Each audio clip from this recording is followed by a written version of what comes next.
Assalomu alaykum. Umida Nazarovasizmi? Assalomu alaykum. Ha, menman.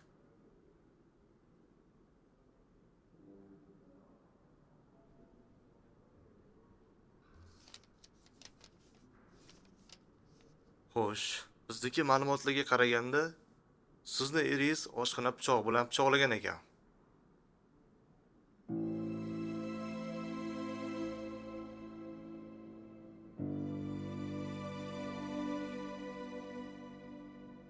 Yo'q.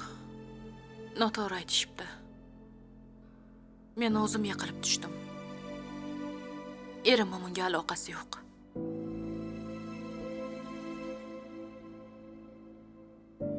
O'g'lingiz va qo'shnilaringizni guvohlik berishicha, siz pichoqlangan ekansiz-ku.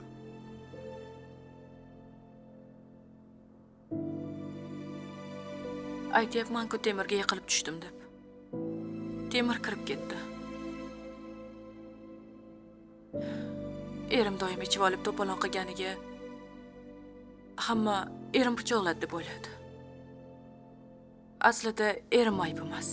O'zim ehtiyotsizligim. Erim bekorga ushlab turibsizlar. Chiqazib yuboringlar iltimos.